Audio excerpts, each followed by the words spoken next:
Hello. Well, I'm continuing my little experiment in vlogging, and today my secret topic generator gave me the topic of interviews, discussions, that sort of thing.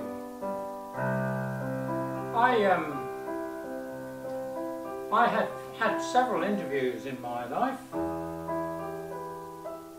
I remember one interview I had years ago when I was setting out to be, hopefully, to become a chemical engineer. I had an interview at the university, technical university as it was known in those days, and I'd never been interviewed by a proper engineer before.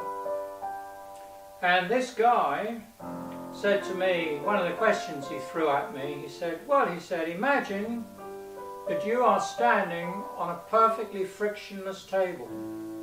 I knew a little bit about friction. I'd done some mathematics and physics when I was at school. Perfectly frictionless table, he said. How would you get off it? Well, of course, that's a very tricky question, because if it's frictionless, then if you try and move your foot, your body won't actually move. There's nothing for your leg to bite upon in terms of the friction on the ground to allow you to move forward. You need that stability in at least one foot in order to make that forward movement, unless you've already got momentum in your movements, in your body. But in my case, I had no momentum in this imaginary scenario, and I have to tell you, I was not able to think of a satisfactory answer. Although I did splutter away and try and talk my way out of it. In the end, he took pity on me and told me what the answer was, and apparently he said, you don't mind if I give you a slightly vulgar answer, do you? I said, no, of course not. I'm up for that. Anything would be very helpful, I'm sure. And he said, well, the simple answer is you take off your jacket and you throw it off the table and you piss off the other way. And the way that works is that the momentum of the jacket flying through the air in one direction generates an equal and opposing momentum in the other direction, which is in the form of your body. And given that the table is totally frictionless, even though it might take quite a long time for your body to glide off the table, it would, because there is no friction left to stop the momentum. And so the momentum you built up with your jacket helps you to piss off the table when you have to. Fantastic. Well, yes, that was one interview. I can't remember about any others. That's silly, I should do, shouldn't I? Well, of course, there was the dreaded PhD viva. That's the interview that all graduate research students hate and gives them sleepless nights when they prepare for it, of course. And sometimes these things can go on for a very long time. I think mine went on all morning. I think it was over by lunchtime. There are occasions reported where they can go on for perhaps all day, you know. And what you have to do is you have to defend yourself against the examiners who have read your thesis. And they can ask you about absolutely anything they feel like.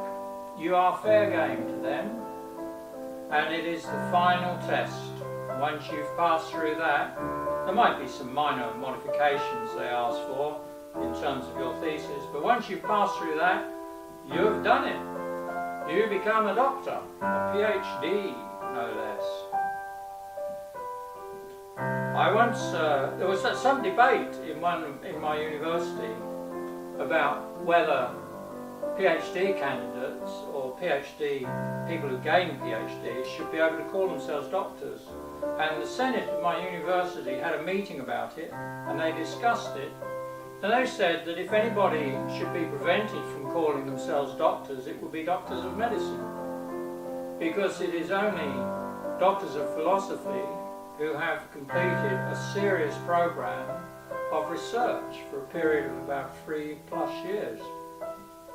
So that decision went the other way to the way the medics had thought it might go, because of course it was the medics who were getting a bit fed up with all us doctors of philosophy being able to call ourselves doctors. Indeed.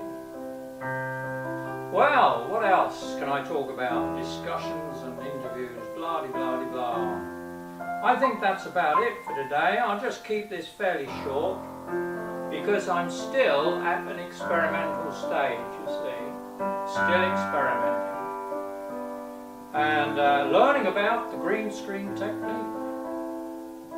Well, we had the BAFTAs on television, well, in London, you know, just the other night, and I watched a bit of it, but to be honest, I don't find the bulk of celebrities, or the bulk of film stars, should I say, I don't find them amazingly interesting to listen to. I mean, some of them are alright, but quite a lot of them, see, they have a craft, they are actors, and normally they work from a script which is written by somebody else. So their main skill is not the creation of interesting scripts, if you like.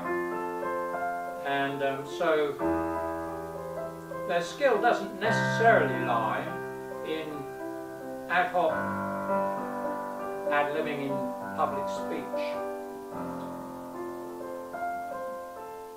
So there.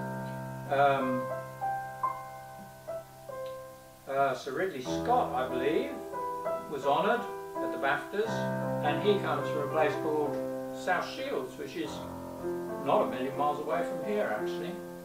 And he was talking about the fact that he had not an academic career. He didn't do very well in the conventional sense at school, but he said he was good at woodwork and art. And he went to an art school in Hartlepool, I believe, and then went on to do more in London. And he's made loads of films, of course, and he was honoured. And his skill was not in the academic world, but he liked making things and working with his hands, like this chap who came to sort my pianos out, very nice man called Jamie, and he was saying that his skill lay with what he could, you know, taking things to bits, putting them together again. That's the sort of thing he liked to do, and quite a few people like that sort of activity. I think James May did as well. I got a book of his for Christmas. Okay, I'm not sure whether I got the name right there, but I think it's time for me to stop now. So for now, my dear blogophiles, I hope this experiment has gone not too badly, and I will say goodbye. My piano hasn't been going that well lately, but I better not start off another topic, had I? Bye bye.